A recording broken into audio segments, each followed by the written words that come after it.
one big thing that happened over this past weekend was we got to see for the fourth time in history a girls wrestler win a state championship, but for the first time, it is certified by the OHSAA. Minerva's Alaina Jackson, who's one of the most celebrated and most accomplished wrestlers, not just in her school's history, but in the state history, boys or girls, took the championship this past weekend over in Columbus in the I believe, 85 pound division. She won her first three matches by pin to land a spot in the finals, where she was able to take the championship. So a very, very accomplished wrestler, a very, very successful career, Mitch. And it's kind of an amazing run that is very interesting for the first year in which girls wrestling was sanctioned at the OHSAA tournament. Mitch, that's extremely amazing. I mentioned to you before we got on the show, I was not aware of it. I'm obviously not someone that follows wrestling a whole lot, even though we have a powerhouse up here like the Perry Panthers, who are always a force to be reckoned with in terms of wrestling. But what an achievement here. And like you mentioned, the first year it is OHSA certified for girls to be in the wrestling state tournament. And just, wow. I mean, what else can you say? When you go on certain accounts on Twitter, you can actually see some of the matches and the highlights of the matches, and just a tremendous showing, and also just how remarkable it is. And there's always going to be people out there that, why is it certified now when it wasn't? At the end of the day, still got it done, state champ. I mean, it's remarkable, and there should be no shade thrown whatsoever, because I think if I went out there, Mitch, I would lose every single time to her. Not only did Jackson win her title, or defend her title rather, and you mentioned some of the area schools that are powerhouses around you. One would be Louisville, who had a wrestler, Dominic Hoforth, defend his title from last season. He was able to win a 6-1 decision over St. Paris Graham's Eli Jacks. So Hoforth, for the second consecutive season, wins his state title. He also had a couple of runner-ups in United Locals, Dallas McCracken, and Harrison Central's Lucas Thomas. So a number of great performances there down in Columbus. Then we go over to Dayton, where we had a couple of unfortunately some finals that came up just short for a couple of teams. You had Hiland's girls squad losing in the Division 4 state semifinals to Tri Village. That won 51-34. The Patriots really just had a solid game against the Hawks and allowed just 2 points in the final 8 minutes, while they forced 12 Hiland turnovers on the contest. And then they go into the next game against Toledo Christian, and were able to complete the undefeated season by winning 52-50. So there's no shame in Hiland losing, even though I'm sure they wouldn't have wanted to lose for the second consecutive season in the state semifinals. But you had Tri Village win the girls' title in Division 4 this week. You had the Division 3 tournament where Columbus Afrocentric was able to beat Chippewa 75-62. And you had in the Division 1 tournament, it was between Cincinnati, Princeton, and Olmsted Falls. The Princeton girls winning 69-51 to get the championship brought back to Cincinnati. And then Division 2, you had the final between two of the top teams in the entire division, and it just came down to one team kind of out running the other at the end. Purcell Marion winning 57-48 to beat Canal Fulton Northwest. Northwest, its first ever trip to the state tournament. It was a really unbelievable season for them. But Purcell Marion had a bit of an advantage. They had the reigning Ohio Miss Basketball and D. Alexander, a sophomore nonetheless. And, the Indians, they fought hard. They just weren't able to quite muster up enough offense to get enough to win that game. I believe only 4 players put points on the board for Northwest in that contest. And Mitch, you look at it, Purcell Marion defending state champions in girls basketball. Last year they were Division 3. This year they move up to Division 2. And so before I go any further, that kind of just brings a point that we might get into later the show or later down the road here this week, that you're in a division, but jumping and going up to other divisions, Mitch, doesn't necessarily matter. There's a lot of talk out there about a certain team right now that is in a Division 4 level that people think needs to be in Division 1 because of how bad they're beating opponents. You can change divisions. We saw it with Hoban and St. Vincent St. Mary and boys basketball this year. If you're a good basketball team, you're going to win. And also, it doesn't go off of how you win your basketball games. It goes off enrollment in that school for girls and boys. So I just feel like people that have been complaining, not viewers of our show, but on social media recently about certain teams, just need to understand it doesn't go by wins and losses. It goes by enrollment numbers in your boys and girls at the school and that play that sport. But back to Northwest, it was 9-9, Mitch. They were tied 9-9 after one with Purcell Marion. As great of a season as Northwest had, you mentioned this is their first time going into a place like this. Purcell Marion obviously had the experience, and that does play a factor here. And that's why I think Purcell Marion was able to pull away. You mentioned Dee Alexander, Miss Ohio in basketball, only a sophomore, which is for opposing coaches just terrifying to think about how you're going to stop her for the next 2 seasons. But Northwest not only got to their first state Final Four, Mitch, but then they beat an undefeated team to hand them their first loss of the season in the state semifinals and advance to the state final. A historic season for Northwest, a season of many firsts for the Northwest Indians, and ultimately nothing to be ashamed of. It was 49-41 I saw with about 1:59 to go in the game, and you knew it was going to be tough for them to come back. They were able to score 6 more, but when you have to play a team like Purcell Marion, you have to send them to the line. They're going to make you pay. And that's ultimately what they did to win 57-48 for their second straight state championship. This time Division II instead of Division III. Purcell Marion is a powerhouse.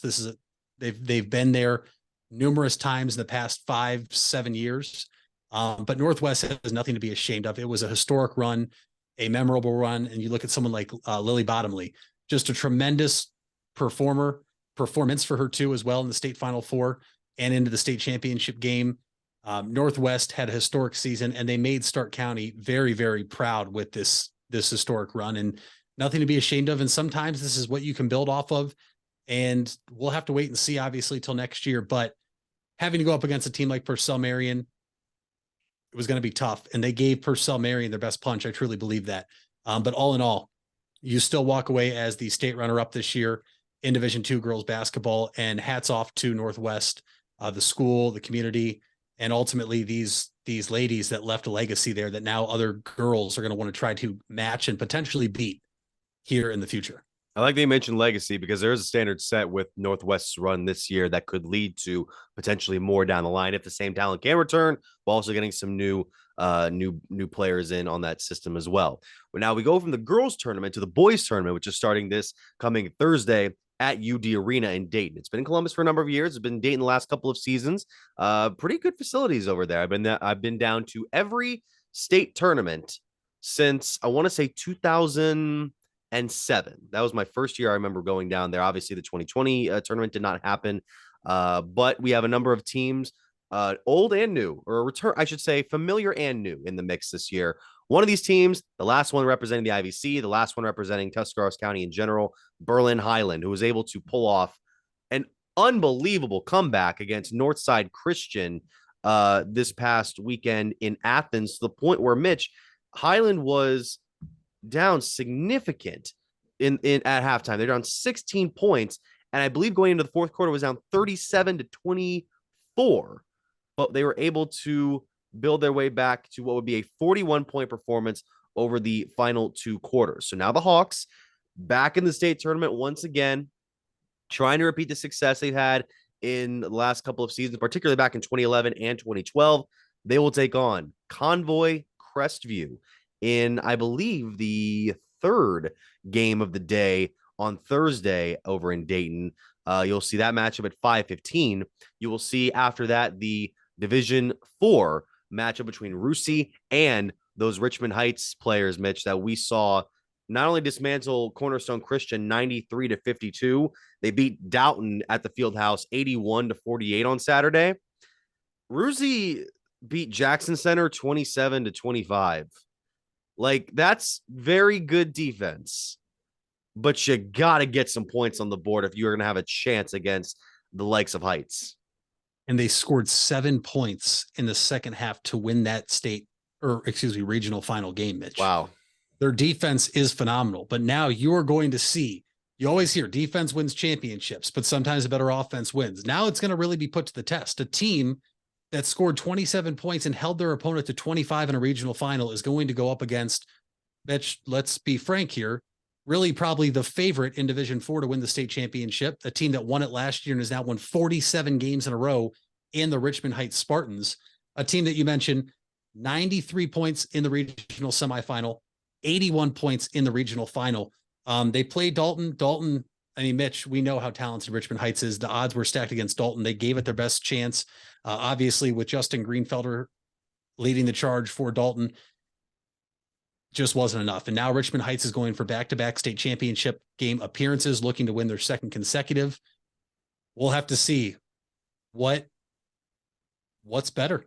Is it going to be the good defense or is it going to be the better offense? And I'm intrigued to see what this matchup is. And obviously from Big Time Sports, we're hoping that Berlin Hiland can get to the state championship game, and we'll have to see if they get past Convoy Crestview and then who they would potentially be playing then on Saturday at 2:00. Should it be Heights, that'll be a matchup of last year's Division Four regional or state semifinal, which Heights was able to get past Highland and route to the championship. We also have Hoban representing Summit County in the Division One semifinals. They'll be taking on Toledo St. John's on Friday night, the last game on Friday. And before that, we'll see Centerville take on Pickerington Central. The winner of that game will play the winner of Hoban and Toledo St. John's. Hoban coming off a dominating performance over Walsh Jesuit 56-37. Yeah, Mitch, it was a very dominant showing up at Kent State University this past Saturday. And really, this is a team now that's last year in Division Two, I believe, or no, I'm sorry, excuse me, Division One. Yeah. Made a deep run, and now they're back and looking to continue this hot run. And they play a Toledo St. John's team that's also very hot, a team that really, Mitch, going off their seed in their district bracket, a lot of people didn't expect them to be here right now in the state Final Four. Hoban, though, you mentioned, with some very impressive wins. They defeated St. Ed's 44-40 in a very low scoring affair between two very solid and top-notch programs here in Northeast Ohio. And then 56-37 over Walsh Jesuit, who narrowly squeaked by Stowe in that regional semifinal game, 63-61 in overtime. Hoban is hot. I wouldn't want to see them, but at the same time, so is St. John's. And that's what makes this time of the year so special in high school basketball. And then what we're probably going to talk about later on the show in college basketball and the big dance and March Madness. But a lot of intriguing matchups. Pickerington Central, Mitch, a lot of talent there year in and year out, a team very familiar with the state tournament, and they're back now looking to advance to the state championship game. I'm excited to see how this all plays out. Yeah, for reference, we have Toledo St. John's beating Perrysburg in the Region 1 semifinal 47-42, and then they would later go on to beat Garfield Heights 50-38 to get to where they are now. And then, as far as the other matchups go, in Division 2, we have Rocky River Lutheran West versus Dayton Chaminade Julienne.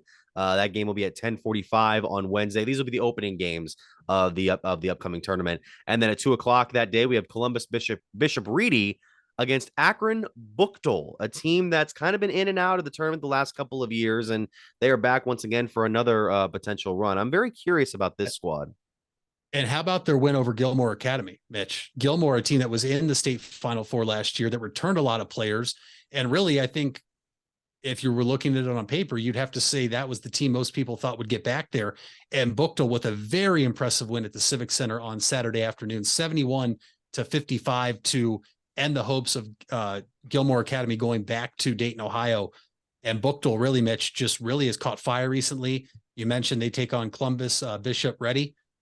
Just a lot of excitement for all these teams here still. And it's going to make for a fascinating few days in Dayton, Ohio in the divisions 1, 2, 3, and 4 state semifinals and state championship game. Really quick, did I mention Afrocentric won the girls Division 3 tournament? I feel like I might have at the beginning of the show. Well, if I didn't, that's because I wanted to reference it, because in our next batch of games in Division 3, we have Ottawa Glandorf taking on Afrocentric. The Nubians were able to beat Garaway en route to the tournament. They just beat South Point 55-38. So we'll see two familiar foes in there as well, familiar for the state tournament. And then Canal Winchester Harvest Prep will play Cleveland Heights Lutheran East in the Division 3 semifinal games.